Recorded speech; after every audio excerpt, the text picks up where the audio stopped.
लेकिन सच्चाई ये है कि महिलाओं के मुद्दे राजनीतिक मुद्दे नहीं बनते। और जो पूरा राजनीतिक वातावरण है जिसमें पैसे हैं, दलाल हैं, अपराध है, वो जो पूरा गठजोड़ है उसमें महिलाओं का टिकना भी मुश्किल है। पहले भी मुझे याद है 20 साल पहले मैं जिस अखबार में काम कर रही थी, एक पटना की बहुत पुरानी बस्ती को हटाया जा रहा है, तो हमने यही हेडिंग लगाया था कि सुंदर बनेगा पटना, बेघर होंगे इतने लोग। पिछला चुनाव अगर आपको याद हो तो उसमें बिहार के चुनाव में एक बेरोजगारी एक मुद्दा बना था और कांग्रेस ने और आरजेडी ने इसको एक मुद्दा बनाया था। लेकिन इस चुनाव में अभी तक कोई मुद्दा नहीं बना है, जबकि महंगाई बहुत ज्यादा है, जबकि अपराध बिहार में बहुत बढ़े हैं। मुझको खुशी हुई कि जब मैं काम कर रही थी तो मेरा एक कलीग ने मुझसे कहा कि मैडम आपको शुक्रिया कि आपने महिलाओं से मुझे आंख मिलाकर बात करना सिखा दिया, क्योंकि वो आंख मिला के बात ही नहीं करते थे। तो बिहार का की जो पूरा जिस तरह का हमारा बिहार का समाज है उसमें औरत मर्द तो दोस्त की तरह बात नहीं करते।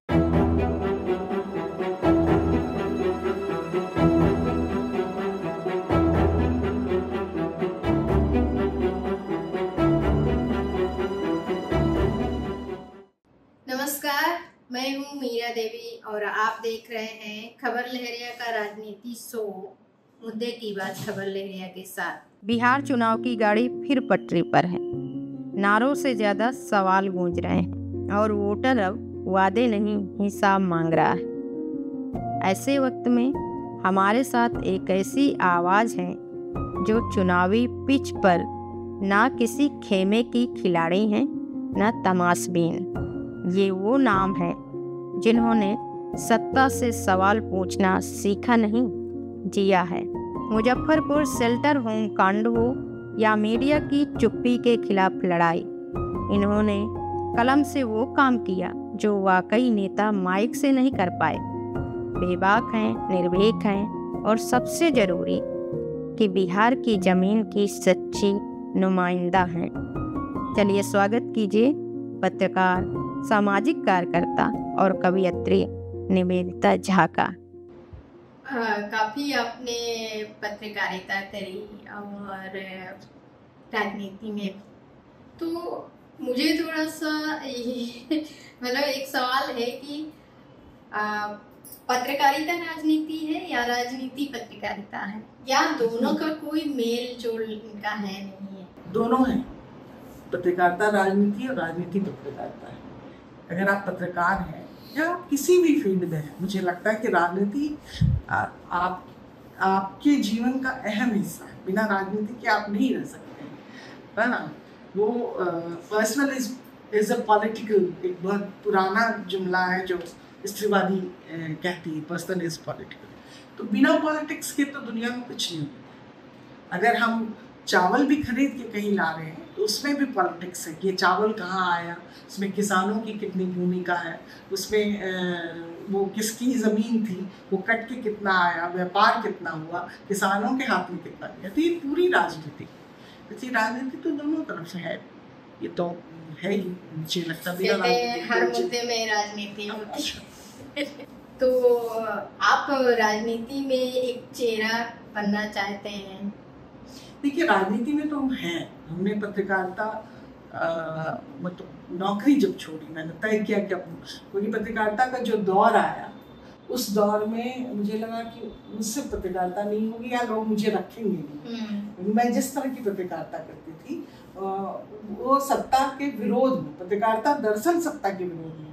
आप सत्ता के पक्ष में हैं तो वो पत्रकारिता नहीं, आप आम लोगों के पक्ष में हैं तभी पत्रकारिता है। पर ये कैसे संभव, क्योंकि आप राजनीति में भी हैं और पत्रकारिता, मेरे कहने का मतलब वही था जो पहला सवाल था। वही हम कह रहे हैं कि हम इसलिए हमने पत्रकारिता को छोड़ दिया उसको, क्योंकि मुझे मालूम था कि इस तरह की पत्रकारिता में हम नहीं रह सकते। तो फिर हमने नौकरी छोड़ दी, तय करके छोड़ा नौकरी। और फिर चूंकि लेफ्ट के प्रति मेरा रुझान था तो कम्युनिस्ट पार्टी ऑफ इंडिया में ज्वाइन किया और कम्युनिस्ट पार्टी ने मुझको जिम्मेदारी दी कि उनका जो वुमेन विंग है, NFIW के नाम से जाना जाता है बिहार में, बिहार महिला समाज, उसको काम करने का। तो मैं अभी उसकी प्रेसिडेंट हूँ। तो हम महिलाओं के मुद्दों पे लगातार काम कर रहे थे। पॉलिटिक्स के जो दूसरे मुद्दे थे उसमें भी मैं नेशनल काउंसिल की मेंबर हूँ, CPI की, और बिहार का जो सेक्रेटेरिएट सबसे पावरफुल भी होता है उसमें ये सभी पार्टी के अंदर ये बात है, चाहे वो कम्युनिस्ट पार्टी क्यों नहीं हो, महिलाओं को उतनी जगह सब जगह नहीं मिलती, महिलाओं का अपना स्ट्रगल है। तो जब मैं राजनीति कर रही हूँ तो मैं चाहूँगी कि वो जगह महिलाओं को मिले और वो जगह मुझे भी मिले। और हम सब तो राजनीति कोई हमें ब्रेड एंड बटर की तरफ तो मिला नहीं, हम तो स्ट्रगल करके आ रहे हैं, तो राजनीति में तो आना ही चाह रहे हैं। और ठीक है, कम्युनिस्ट पार्टी उतनी मजबूत नहीं है अभी के दौर में, टिकट का जो पूरा खेल होता है उसमें इनको कितना टिकट मिलेगा, लेकिन फिर भी हम ये मांग करते हैं कि भाई आप महिलाओं को टिकट दीजिए। आपको 6 ही टिकट मिलता है तो उसमें एक कम से कम रिप्रेजेंटेशन महिलाओं को दीजिए। आप महिलाओं के बारे में सोचेंगे तब ना, या 10 ही मिलता है तो आप कम से कम हम लोगों ने तो एक बार अभियान चलाया था कि सभी पॉलिटिकल पार्टी अपने यहाँ 33% महिलाओं को दे टिकट। तो ये आंदोलन तो पार्टी के भीतर भी लड़ना होगा, पार्टी के बाहर भी लड़ना होगा। आप कम्युनिस्ट पार्टी में जुड़े और तो ये है कि आप सामाजिक कार्यकर्ता के रूप में जुड़े या आप राजनीतिक कार्यकर्ता के रूप में? देखिए, मेरी जर्नी तो शुरुआती दौर में जब मैं कॉलेज में थी तो वहाँ ऑल इंडिया स्टूडेंट फेडरेशन था, जो लेफ्ट पार्टी का स्टूडेंट विंग था, तो मैंने वहाँ से शुरुआत की। और जो कॉलेज में जो युवा लोगों की राजनीति थी उसमें शामिल हुई, और फिर मैंने थिएटर भी किया और ये भी किया। तो उसका एक फ़ायदा हुआ कि अगर आप उन चीज़ों में रहते हैं तो आपकी अपनी जीवन दृष्टि बनती है। फिर वो करने के बाद पढ़ाई मेरी ख़त्म हुई तो फिर पत्रकारिता में आ गई। जब मैं पत्रकारिता में थी तो पत्रकारिता का एथिक्स है कि आप फिर किसी पॉलिटिकल पार्टी में नहीं रहना चाहिए। ऐसे विचार तो सबके होते हैं, कोई अगर ये कहता है कि नहीं मेरे कोई विचार नहीं, मैं किसी के पक्ष में नहीं हूँ, तो वो झूठ कहता है। विचार सबके होते हैं, लेकिन जब आप लिखते हैं, आप रिपोर्ट लिखते हैं, तब उसमें आपको विचार नहीं डालने। एडिटोरियल में आप विचार डालते हैं, लेकिन आप अगर कोई रिपोर्ट लिखते हैं और आप पत्रकार हैं तो आपसे निष्पक्षता की उम्मीद की जाती है कि भाई आप उसकी बात कह रहे हैं तो उसकी बात भी कहें, और फिर आप जाके जो छानबीन करते हैं उसके आधार पर आप अपनी खबर लिखते हैं। तो ये मैंने किया और मैंने बहुत ईमानदारी से पत्रकारिता की। और हम जब अखबार में आए तो उस वक्त महिलाएं थी नहीं, और मुझको याद है कि मैंने नवभारत टाइम्स से शुरुआत की। आप थोड़ा साल बता सकते हैं? हाँ, मैंने शुरू तो कर दिया था पत्रकारिता नवभारत टाइम्स में से, जब कॉलेज में थी तब लिखना, लगभग 88 से मैंने शुरू कर दिया। और फिर नवभारत टाइम्स भी बंद हो जाता है, फिर अलग अलग कई अखबारों में मैंने काम करी। तो नवभारत टाइम्स में जब था तब मणिमाला थी, एक रिपोर्टर थी। महिलाएं डेस्क पे हुआ करती थी लेकिन रिपोर्टिंग में नहीं होती, क्योंकि वो थोड़ा चैलेंज होता था, घर गृहस्थी को संभालना, रिपोर्टिंग करना। आप लोग इतना बड़ा काम कर रही हैं तो आप लोगों को तनख्वाह हो गई। लेकिन मैंने कहा कि नहीं, हमको रिपोर्टिंग में जाना है। इसको बहुत डिस्करेज किया गया। एकदम पहली बिहार की महिला पत्रकार थे, मणिमाला वगैरह के बाद के पीढ़ी में तो रिपोर्टिंग में थे, तो सब जगह अकेले ही जाना होता था। तो उसका फ़ायदा भी हुआ, नुकसान भी हुआ। फ़ायदा ये है कि आप अकेली महिला है तो आपको थोड़ी विशेष तरजीह मिलती है। नुकसान ये हुआ कि चूँकि उसमें डबल मेहनत करनी पड़ी, क्योंकि लोगों को औरतों के साथ काम करने की आदत नहीं थी। तो मुझे डबल मेहनत करनी पड़ी कि वो भी बनाना पड़ा। औरतों के साथ काम करने के क्या तरीके होंगे, आप कैसे बात करेंगे, आप कैसे बैठेंगे, आप कौन सी बात करेंगे। और मुझको खुशी हुई कि जब मैं काम कर रही थी तो मेरा एक कलीग ने मुझसे कहा कि मैडम आपको शुक्रिया कि आपने महिलाओं से मुझे आंख मिलाकर बात करना सिखा दिया, क्योंकि वो आंख मिला के बात ही नहीं करते थे। तो बिहार का कि जो पूरा जिस तरह का हमारा बिहार का समाज है उसमें औरत मर्द तो दोस्त की तरह बात नहीं करते। और लेकिन उसकी वजह से मुझे झेलना भी पड़ा। लोगों को लगा कि ये बहुत उदार औरत है, ये बहुत फ्री औरत है, तो ये और फिर कई तरह के चैलेंज थे। जब मैं रिपोर्टिंग में जाती थी तो मुझे कहा जाता था कि आपका रिस्क हम नहीं लेंगे इस पर। फ़ायदा ये हुआ कि कोई ऐसा बीट नहीं था, पत्रकारिता में बीट क्या है जो मैंने नहीं किया। मैंने अपराध कवर किया, नरसंहार का किया कवर, राजनीति तो किया ही, लेकिन मेरी दिलचस्पी ह्यूमन इश्यूज़ में, महिलाओं के मुद्दे पर, आर्ट एंड कल्चर, उस पर भी हम करते थे और काफ़ी मेहनत। लेकिन उस पूरे सत्ता समाज में रहते हैं तो औरतों को तो हमेशा डबल मेहनत करनी ही पड़ती है। तो एक बनाया, लड़ी मैं अखबार में, मैंने लंबी लड़ाई लड़ी और लड़ाई जीता मैंने। मुजफ्फरपुर का सेल्टर होम जो मामला है उस पर भी आपने रिपोर्टिंग करी है, कैसे आप वहाँ तक पहुँच पाए? मुजफ्फरपुर का तो मामला बहुत बड़ा मामला था। तो आप सबको पता है कि Tata institute of social science ने जब ये मामला को बाहर किया तो 3 महीने तक सरकार को रिपोर्ट दी, तो सरकार 3 महीने तक इस रिपोर्ट को रोक के रखी थी।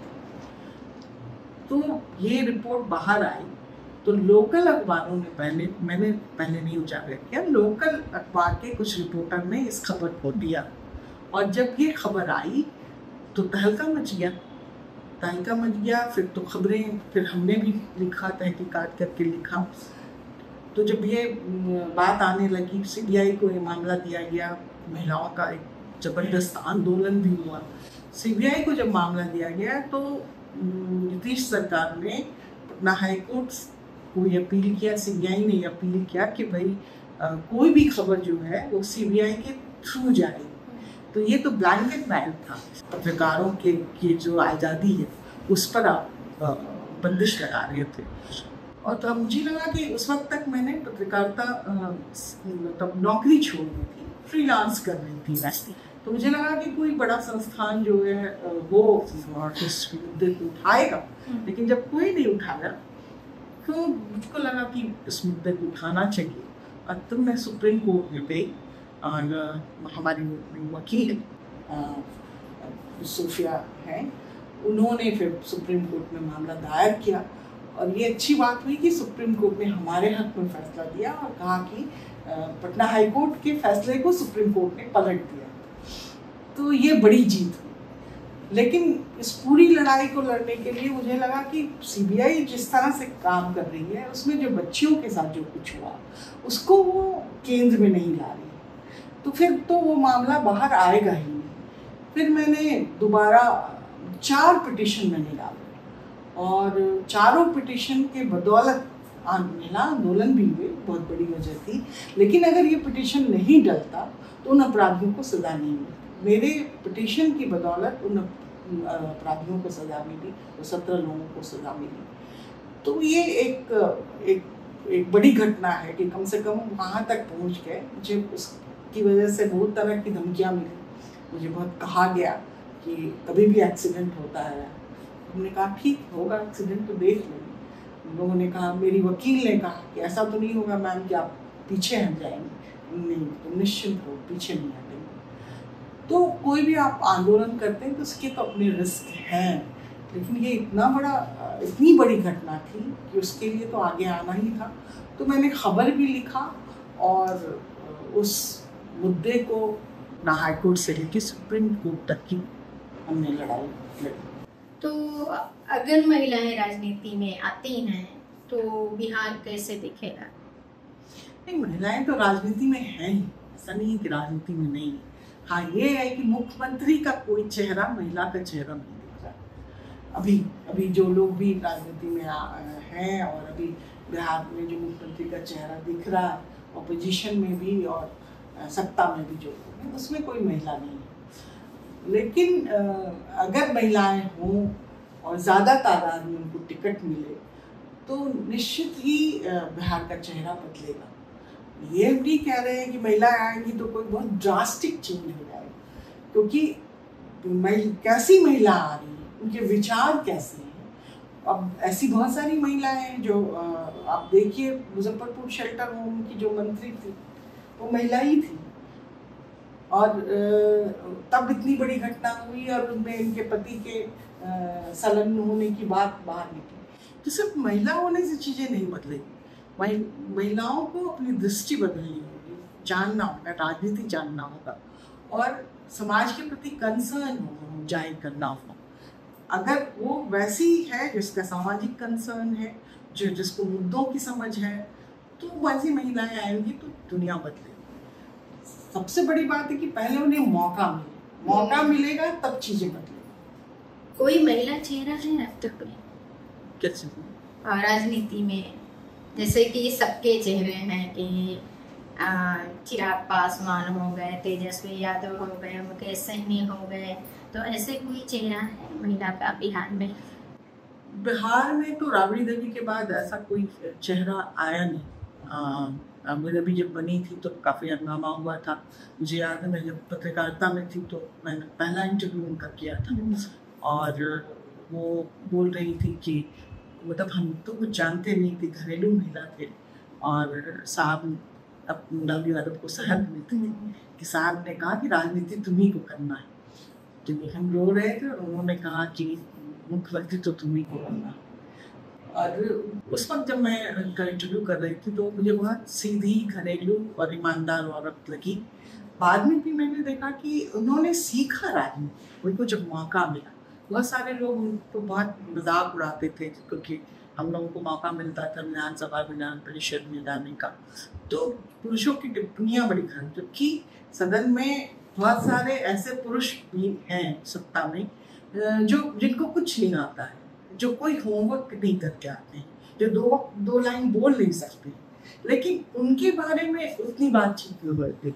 लेकिन महिलाओं के बारे में जब बातचीत होती है, ये दुर्भाग्यपूर्ण है, चाहे वो पढ़ी लिखी हो, गैर पढ़ी लिखी हो, उनके देह पर, उनके कपड़ों पर, इन पे ज़्यादा बातचीत हो। अगर आपको याद हो तो इनके बारे में, राबड़ी देवी के बारे में कहा जाता था कि इनके 9 बच्चे, वैसे 9 बच्चे होना कोई गुनाह है। इवन कि सोनिया गांधी के बारे में ये कहा जाता था कि वो किस तरह की साड़ी पहनी है, या उनके निजी जीवन पे टिप्पणी की जाती थी कि मैं मैके चली जाऊंगी, क्योंकि वो विदेश में इनके माता पिता रहते थे। तो इस तरह की लूज टिप्पणी औरतों के बारे में पहले की जाती थी, लेकिन धीरे धीरे समाज बदला है। अब मुखर होकर राजनीति में महिलाएं आई हैं। अगर आप देखें कुछ कई वैसे लोग हैं, अगर बंगाल को देखें, ममता जी हैं जो काफ़ी मुखर हैं, उनके मंत्रिमंडल में कई लोग हैं, या दूसरी जगह भी हैं जो इस तरह से बातचीत करते हैं। तो महिलाएं मुखर होकर आ रही हैं, आंदोलन से आ रही हैं, तो वो अपना एक वजूद जो उनका है वो दिखता है। तो जो महिलाएं आंदोलन के जरिए आएंगी, जो उस तरह की महिलाएं आएंगी जो अपनी बात रख सकेंगी, इसीलिए 33% आरक्षण की लंबी लड़ाई चली, लेकिन अभी तक ये आरक्षण नहीं दिया गया और मोदी सरकार ने झुंझुना थमाया, बेवकूफ बनाया औरतों को, और ये फिर से उन्होंने लटका दिया इस पूरे मामले। और ये भी कि महिलाओं पर इस तरह की अब राजनीति, क्योंकि मैं भी फील्ड में हूँ और कवरेज करके मैंने भी बहुत महसूस किया है, और इधर ये क्रेज ही बढ़ गया है कि महिलाओं के नाम पे वो पैसे वाला कि ये दे दो, महिलाओं को इतना दे दो। जैसे अभी भी चल रहा है बिहार में कि कोई कह रहा है 1100 रुपये देंगे, कोई कह रहा है 25 रुपये देंगे, और महिलाओं को योजनाओं का मुखिया बना देना। ये किस तरह की आपकी नज़र में, पत्रकारिता की नज़र से आप किस तरह से देखते हैं इसको? देखिए, एक योजना तो है कि जो बाकी राज्यों में ये लागू है कि सभी महिलाओं को 5000 कहीं मिलता है, कहीं 10,000 मिलता है, मानदेय मिलता है। ये मांग महिला संगठनों का भी रहा है कि बिहार में भी जैसे माई योजना है या और भी अलग अलग योजनाएं हैं जिसके कारण महिलाओं, तो वो तो मिलना चाहिए, क्योंकि बहुत सारी औरतें हैं जिनके पास जीवन यापन का कोई सोर्स नहीं है, क्योंकि औरतें कमाती नहीं है ज़्यादातर। तो वही मैं बता रही थी कि इकोनॉमिक हिंसा को वो झेलती है। तो अगर उनको सरकार इस तरह की कोई राशि देती है तो उनसे उनके जीवन के बेहतर होने की उम्मीद है, और ये कोई खैरात नहीं, उनका हक है। और ये कोई भी जो राज्य है उसका काम है देखना कि भाई आपके राज्य की महिलाओं की क्या स्थिति है। अब वृद्धा पेंशन की हम मांग करते हैं, हम लोग कह रहे हैं कि सभी महिलाओं को, मैंने कब जो उनको 5000 रुपया आप दीजिए, अभी ये मांग महिला संगठनों की, तो इसको तो मैं सही मान रही हूँ। बाकी जो लोग वादे करते हैं और झुंझुना थमाते हैं, बहुत बड़ी बात की डायन प्रथा की और कुप्रथा कहूँगी, तो यहाँ पर ये बहुत बड़ा मुद्दा रहा है और इधर हमने भी इस पर बहुत कवरेज किया है। तो आपको ऐसे में क्या लगता है, जब अभी चुनाव है तो इस समय की आप अगर पत्रकारिता करती होती अभी या लिखती होती या लिखना चाहें तब भी, या और भी जो पत्रकार हैं उनके लिए अगर कुछ सजेशन देना चाहें, तो कौन सा ऐसा मुद्दा है जिसको लिखना चाहिए, जिसको आगे लाना चाहिए इस चुनाव? कि होता क्या है पत्रकारिता, जो कि आप भी करती हैं तो आप जानती हैं कि ऐसे तो जितने जन मुद्दे हैं उस पर लिखा जाना चाहिए, लेकिन ये पत्रकारिता का दुर्भाग्य है कि खबरें, वैसी खबरों को वह जगह नहीं मिलती। अब जब तक कोई बड़ा हादसा नहीं हो जाता महिलाओं के साथ, तब तक वो बड़ी खबर नहीं बनती। अब डायन के नाम पे 3 महिलाओं को जला दिया और 2 और उनके परिवार के लोग, तो ये बड़ी खबर बनी। लेकिन जो महिलाओं के आंदोलन हैं, बड़े बड़े आंदोलन हुए, रसोईया के आंदोलन हुए, आंगनबाड़ी के आंदोलन हुए हैं, उसको जिस तरह से कवरेज मिलना चाहिए, किसानों के आंदोलन होते हैं, मजदूरों के आंदोलन होते हैं, एक बड़ा फोर्स है अपने अनऑर्गेनाइज सेक्टर की, उनका जो आंदोलन होता है, तो इन सबको बहुत जगह नहीं मिलती। करना तो मेरी दिलचस्पी तो उन तमाम सवालों में रही है और मैंने अपनी पत्रकारिता में ढूंढ के किया। अभी इंक्रोचमेंट के नाम पर आप बहुत सारे गरीबों को हटा रहे हैं। पहले भी मुझे याद है, 20 साल पहले मैं जिस अखबार में काम कर रही थी, एक पटना की बहुत पुरानी बस्ती को हटाया जा रहा है, तो हमने यही हेडिंग लगाया था कि सुंदर बनेगा पटना, बेघर होंगे इतने लोग। तो इस तरह की खबर कितनी आती है। वो जो गरीब हैं जिनके पास सड़क भी नसीब नहीं है, उसके बारे में सोचने की जिम्मेदारी क्या? अगर आप पटना को सुंदर बना रहे हैं तो जो गरीब हैं उनके लिए भी सोचना पड़ेगा। जो ठेला लगाता है, खोमचा बनाता है, जो सब्जी वाली है, या तो आप उनको कोई जगह दीजिए जहाँ वो बेच सके। आप ऐसी जगह दे देंगे जहाँ कोई खरीदार नहीं जाएगा, तो आप आज जानेंगे फिर कल वो वहाँ आ जाएंगे। तो ये जो पूरी परिपाटी है ना, दरअसल हमारी सरकार की योजनाओं में गरीबों के लिए, दलितों के लिए, महिलाओं के लिए जगह नहीं, उनकी योजनाओं में ये चीजें हैं ही नहीं। तो इस चुनाव और पहले भी जब चुनाव भी, तो उन चुनाव में और आपके चुनाव के जो मुद्दे हैं उनमें कितना फर्क है? कि आपने लगातार रिपोर्टिंग करी, इसलिए ये मुद्दा जरूर से। हाँ, इस चुनाव में बहुत फर्क है कि खास तौर पे जब भारतीय जनता पार्टी की सत्ता में है तो हर चुनाव में वो एक नया मुद्दा लेके आते हैं। तो बाकी जो मुद्दे हैं, जो जनता से जुड़े हुए मुद्दे हैं, बेरोजगारी के का या उनके मजदूरों के अधिकारों का, ये तमाम मुद्दे पीछे चले जाते हैं। महंगाई का, वो ऐसे जैसे पिछले चुनाव में भी नोटबंदी का मुद्दा, और उस वजह से बहुत परेशानी हुई। इस चुनाव में भी ये मुद्दा ले आए कि वोटर लिस्टों का पुनरीक्षण करेंगे। तो अब पूरी की पूरी राजनीति उस केंद्र में चली जाती है।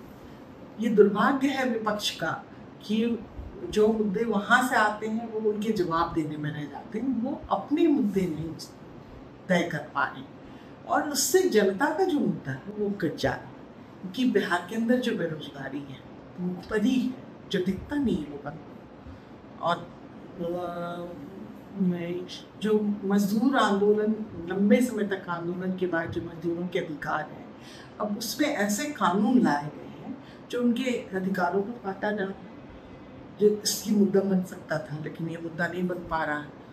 उनके मजदूरों के अधिकारों को इतना कुंद कर दिया जाएगा कि जो लंबी लड़ाई लड़ने के बाद 8 घंटे काम करने के अधिकार मिले, ये बहुत दुनिया भर में लड़ाई लड़ी गई और तब 8 घंटे काम करने के स्वीकृत हुए।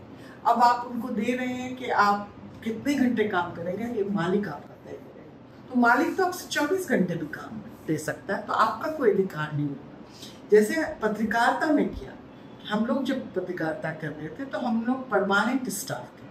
धीरे धीरे पत्रकारिता को कॉर्पोरेट सेक्टर में बदला गया। कॉर्पोरेट सेक्टर में बदला गया तो परमानेंट नौकरी सबकी चली गई, सबको कॉन्ट्रैक्ट बेसिस पे लाया गया।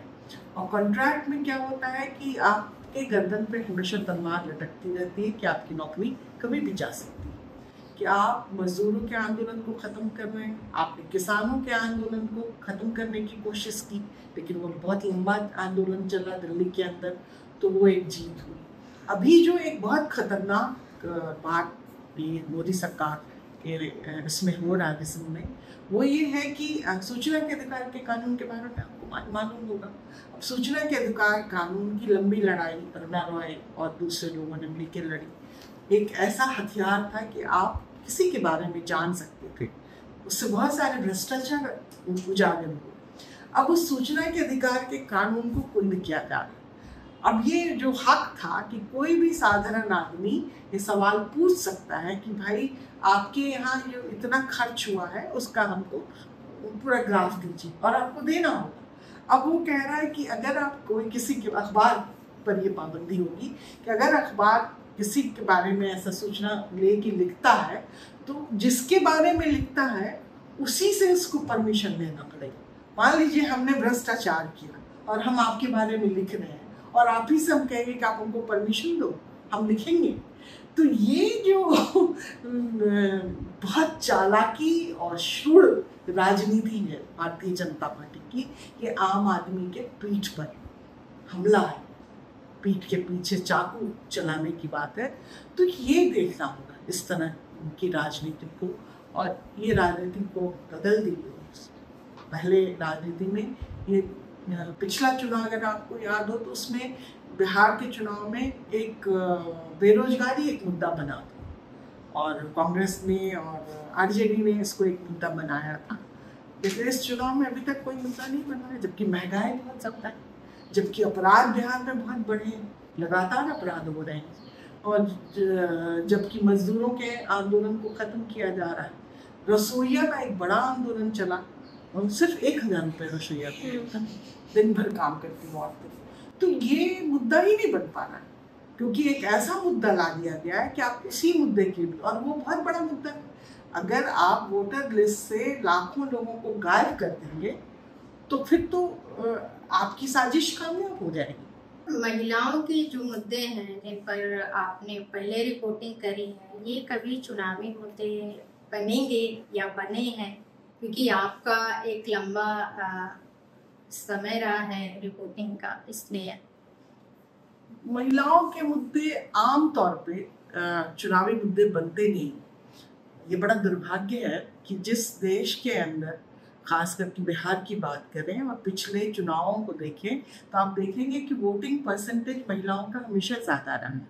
महिला एक बड़ा वोट का सोर्स है महिलाएं, और इस बात को जब पहली बार नीतीश कुमार आए थे चुन के, तो उसमें महिलाओं की भूमिका रही थी और इस बात को उन्होंने समझा है, इस बार भी समझा है। तो 35% नौकरियों में उन्होंने आरक्षण देने की बात कही है। तो कई झुंझुनाओं में थमाया जाता है इस तरह के। एक बड़ा काम जो हुआ था, जो महिला आंदोलन के बलबूते हुए, ठीक है, उसे नीतीश सरकार उसको उस पूरे मुद्दे को हड़पने की कोशिश की कि 50% आरक्षण मिला पंचायतों में महिलाओं को। तो इस तरह के ये बड़े मुद्दे हुए हैं, ऐसा नहीं है कि महिलाओं के, लेकिन महिलाओं के मुद्दे को बहुत जगह नहीं मिलती, ना अखबार में, ना राजनीतिक दलों के भीतर ऐसी कोई जगह मिलती है। तो उसको जगह बनाने के लिए ये बहुत ज़रूरी है कि जो महिला आंदोलनों से लंबे समय तक महिलाओं को आरक्षण देने की बात जो चल रही है संसद के भीतर, उसकी लड़ाई लड़ी जा रही, उसकी लंबी लड़ाई जा रही थी। तो मोदी सरकार ने एक नया झुंझुना थमा दिया। अब वो ले आए संसद में ये मामला, लेकिन वो इस मामले को जब तक परिसीमन नहीं हो जाएगा, जब तक जनगणना नहीं हो जाएगी, तब तक ये नहीं होगा। तो सबको पता है कि ना अभी जल्दी से परिसीमन होने वाला है, ना जनगणना होने वाली है। तो इस मुद्दे को टालने के लिए महिलाओं के खिलाफ उन्होंने हथियार का इस्तेमाल किया। इसलिए राजनीतिक दलों में जो कुछ दूसरे दल हैं, उनकी सेंसिटिविटी है, जैसे लेफ्ट बहुत लंबे समय से लेफ्ट पार्टी के भीतर जो ऑर्गेनाइजेशन विमेन ऑर्गेनाइजेशन, उन्होंने इस आंदोलन को चलाया। गीता मुखर्जी, अगर आपको याद होगी, तो जब गीता मुखर्जी थी तभी उन्होंने 35% आरक्षण की मांग की थी। अब वो बढ़ते बढ़ते 50% की मांग पर आ गया। तो ये एक लंबा आंदोलन चला, लेकिन सच्चाई ये है कि महिलाओं के मुद्दे राजनीतिक मुद्दे नहीं बनते। और महिलाओं की भागीदारी भी वो कैसी दिखती है बिहार में? क्योंकि अगर हम देखें पहले संसद में, फिर बिहार विधानसभा में महिलाओं की संख्या कितनी कम है। और ये भी कि बिहार में एक चीज़ है कि पंचायत चुनाव में 50% का आरक्षण की बात की जाती है, वहीं 33% आरक्षण की भी बात है।